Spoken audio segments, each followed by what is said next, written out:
Assalamualaikum warahmatullahi wabarakatuh.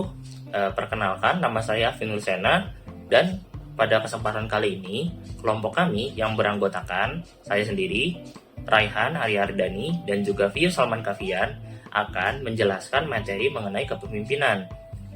Juga dalam pemaparan kita kali ini, kita juga akan menyediakan studi kasus dalam presentasi ini.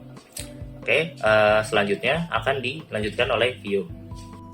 Oke, kita masuk ke dalam previewnya nih. Jadi ada dua section yang kita bagi. Yang pertama ada section pendahuluan, dan yang kedua ada section pembahasan. Di section pendahuluan kita akan membahas tentang apa itu definisi kepemimpinan, lalu ada contoh dari gaya kepemimpinan. Lalu di next section ada pembahasan, yaitu ada perumusan masalah yang terkait kepemimpinan, lalu ada pembahasan terkait kepemimpinan, lalu yang terakhir ada kesimpulannya yang kita ambil gitu. Nah, kita akan mengetahui dahulu nih terkait definisi dari kepemimpinan. Nah, jadi kepemimpinan itu dapat diartikan sebagai cara memimpin. Nah, pemimpin ini juga disebut sebagai leader atau ketua dalam sebuah tim atau kelompok ya. Ya, jadi di mana pemimpin ini harus bisa memahami situasi dari anggotanya, bisa menghadapi konsekuensinya, tanggung jawabnya, bisa juga mengambil final decision dan mengarahkan sebuah tim gitu. Jadi, itu mengapa sebuah pemimpin ini menjadi hal yang sangat krusial dalam sebuah tim, karena dia dapat mengarahi anggotanya untuk mencapai tujuan yang sama-sama ditargetkan gitu. Jadi semakin efektif untuk dicapai. Nah, di sini ada quotes dari Dwight Eisenhower. So, leadership is the art of getting someone else to do something you want done because he wants to do it. Jadi kalau dalam bahasa Indonesianya, jadi pemimpin ini adalah seni untuk orang lain ini melakukan apa yang kita inginkan, karena mereka juga ingin melakukannya. Jadi bisa kita simpulkan antara pemimpin dan anggotanya ini sama-sama ingin mencapai tujuan yang ditargetkan tersebut. Jadi anggotanya ini gak dipaksa, jadi pemimpin ini memotivasi dan memberi semangat anggotanya, mengarahkan anggotanya untuk mencapai tujuan yang sama-sama ini ditargetkan gitu. Jadi bukan otoriter, bukan ya tanpa paksaan. Jadi menurut Dwight Eisenhower ini, pemimpin yang baik dan efektif ini ya yang sama-sama mendengarkan anggotanya juga gitu untuk mencapai tujuan yang sama-sama ingin diharapkan lah. Nah, lalu di next slide-nya ada gaya kepemimpinan. Nah, tadi sudah saya singgung ada democratic leadership, ada autocratic, terus ada free reign. Nah, jadi democratic ini contohnya nggak usah jauh-jauh lah ya. Jadi negara Indonesia ini kan negara demokrasi ya. Jadi kita sebagai rakyat nih, bahasa kasarnya rakyat ini kan bawahan ya. Jadi kita tetap bisa mengutarakan pendapat, tetap bisa mempunyai keputusan, tetap bisa demo lah gitu. Jadi kalau pemimpin membuat satu pernyataan atau ide, kalau rakyatnya nggak setuju, ya boleh didengarkan gitu oleh pemimpinnya, tetap didengarkan gitu. Jadi suara rakyat ini tetap terdengar gitu. Jadi mengikut andil dalam membawa suatu keputusan gitu. Nah, kalau autokritik beda nih. Jadi autokritik ini kan contohnya di masa Soeharto nih, di bawah kepemimpinan Soeharto, otoriter. Jadi semua keputusan, semua gagasan itu cuma satu pihak doang, yaitu pemimpinnya doang. Jadi suara rakyat yang mungkin nggak didukung, kita nggak bisa mengutarakan pendapat, kita nggak bisa demo segala macam gitu. Jadi contohnya itu autokritik.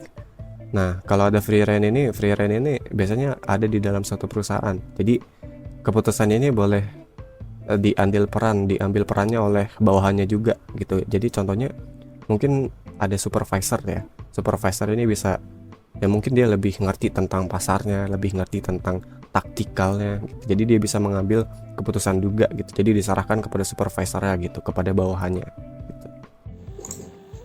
Perumusan masalah terbagi menjadi 3 poin.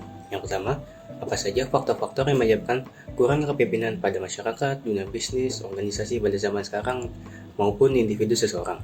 Yang kedua, apa saja dampak yang terjadi karena kurangnya kepemimpinan pada masyarakat, dunia bisnis, dan organisasi pada zaman sekarang maupun individu seseorang. Lalu yang poin terakhir atau yang ketiga, bagaimana cara kita untuk meningkatkan sikap kepemimpinan pada masyarakat. Masalah yang pertama, faktor-faktor yang menyebabkan kekurangan sikap kepemimpinan. Yang pertama, terlalu takut untuk menghadapi masalah. Untuk masalah ini, individu seseorang biasanya mempunyai persepsi negatif terhadap kesalahan sehingga mereka tidak mau menghadapi masalahnya sendiri. Lalu yang kedua, takut akan tanggung jawab. Karena takut akan tanggung jawab ini kemungkinan mereka tidak punya kepercayaan diri, mungkin merasa beban kerjanya lebih berlebihan, atau takut akan kegagalan dan akibatnya. Lalu yang ketiga, krisis motivasi dalam kepemimpinan. Faktor-faktor yang menyebabkan krisis motivasi dalam kepemimpinan adalah mungkin seseorang sudah mengalami kejenuhan, kurangnya pengakuan dan penghargaan dari lingkungan lain, visi-visi yang tidak jelas atau tidak relevan. Lalu poin yang keempat, tidak ingin bertanggung jawab ekstra dibanding anggota lain. Individu ini yang mengalami ini biasanya menganggap mereka harus memiliki keadilan atau kesetaraan yang sama dan beban kerja dan stres yang sama, lalu kurangnya insentif atau penghargaan dan lain-lainnya. Masalah yang kedua, dampak yang terjadi karena kurangnya sikap kepemimpinan pada seseorang. Yang pertama, pengambilan keputusan terhambat. Pengambilan keputusan terhambat ini memiliki beberapa dampak yang sangat berpengaruh ke dalam kehidupan seseorang. Yang pertama, karena mengambil keputusan terhambat, kemungkinan besar seseorang akan menghilangkan sebuah peluang yang berbuah manis. Kedua, kinerja seseorang mungkin akan terganggu dan lain-lainnya. Lalu yang keduanya, pemecahan masalah yang terlambat. Karena permasalahan ini, dampak yang terjadi adalah masalah yang akan berlarut-larut yang tidak akan terselesaikan karena masalahnya terhambat. Yang kedua, penurunan produktivitas karena masalah yang ingin diselesaikan tidak akan selesai-selesai akhirnya. Lalu yang ketiga, gagal menyalakan budaya inovatif dan perubahan. Dampak yang dihasilkan dari poin-poin ini adalah yang pertama, kemungkinan besar akan mengalami stagnan karena tidak adanya inovasi yang baru atau melakukan perubahan-perubahan yang baru. Yang pertama, kurang kompetitif. Kenapa kurang kompetitif? Karena tanpa inovasi dan perubahan, organisasi pun tak akan tertinggal dibandingkan pesaing yang lebih adaptif dan inovatif. Karena ini akan mengurangi daya saing di masyarakat. Lalu yang poin keempat, arah yang tidak jelas dan kurang konsisten. Karena poin ini ada beberapa dampak. Yang pertama yaitu kebingungan dan ketidakpastian. Karena tadi pemecahan masalah yang terhambat dan tidak mau menghadapi masalah, jadi tidak ada arah yang jelas, tidak mau kemana arahnya.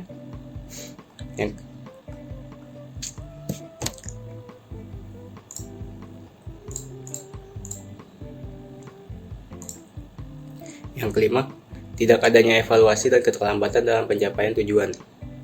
Pertama, kegagalan mencapai tujuan. Tanpa evaluasi yang rutin, organisasi mungkin tidak menyadari bahwa mereka tidak berada di jalur yang benar untuk mencapai tujuan-tujuan mereka yang ingin dicapai. Yang kedua, kinerja yang tidak akan optimal karena tidak melakukan evaluasi terhadap masalah-masalah sebelumnya. Kinerja mereka akan stagnan biasanya atau malah mungkin menurun. Masalah yang ketiga, cara meningkatkan kepemimpinan pada individu seseorang ataupun masyarakat. Yang pertama, dorongan yang kuat dari masyarakat. Apa yang dimaksud dorongan yang kuat adalah dukungan dari masyarakat ataupun lingkungan sekitar dari individu yang ingin memiliki sikap kepemimpinan tersebut.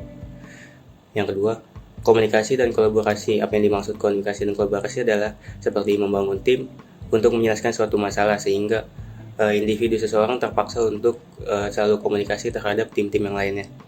Yang ketiga, memiliki pengaruh atau influence. Di sini apa yang dimaksud memiliki pengaruh adalah bahwa pemimpin harus memiliki energi positif yang disebarkan ke semua orang yang dipimpinnya. Lalu yang terakhir, validasi dan penghargaan untuk seseorang pemimpin. Di sini berfungsi untuk meningkatkan kepercayaan diri seseorang untuk melakukan kepemimpinan. Karena setelah dilakukan penghargaan, kepercayaan diri mereka biasanya akan meningkat. Jadi kesimpulannya, kepemimpinan yang baik bermain peran yang sangat penting dalam bersosialisasi seperti organisasi, dunia bisnis, masyarakat, politik, maupun hal-hal lainnya yang konteksnya menyangkut kepemimpinan. Faktor-faktor seperti inisiasi struktur dan keperhatian menjadi fondasi atau landasan seorang pemimpin untuk memimpin, membimbing, menginspirasi, dan mengajak pengikutnya ke arah yang lebih baik. Kurangnya sikap kepemimpinan pada pribadi seseorang akan membawa berbagai dampak negatif. Di antaranya tidak handal dalam pengambilan keputusan, pemecahan masalah yang cenderung lebih lambat, bingung dalam menentukan arah dalam berorganisasi, kemampuan untuk mengatasi perubahan budaya yang kurang, sehingga berdampak buruk terhadap pribadi maupun organisasi. Cukup sekian pemaparan presentasi dari kelompok kami. Kurang lebihnya mohon maaf. Wassalamualaikum warahmatullahi wabarakatuh. Terima kasih.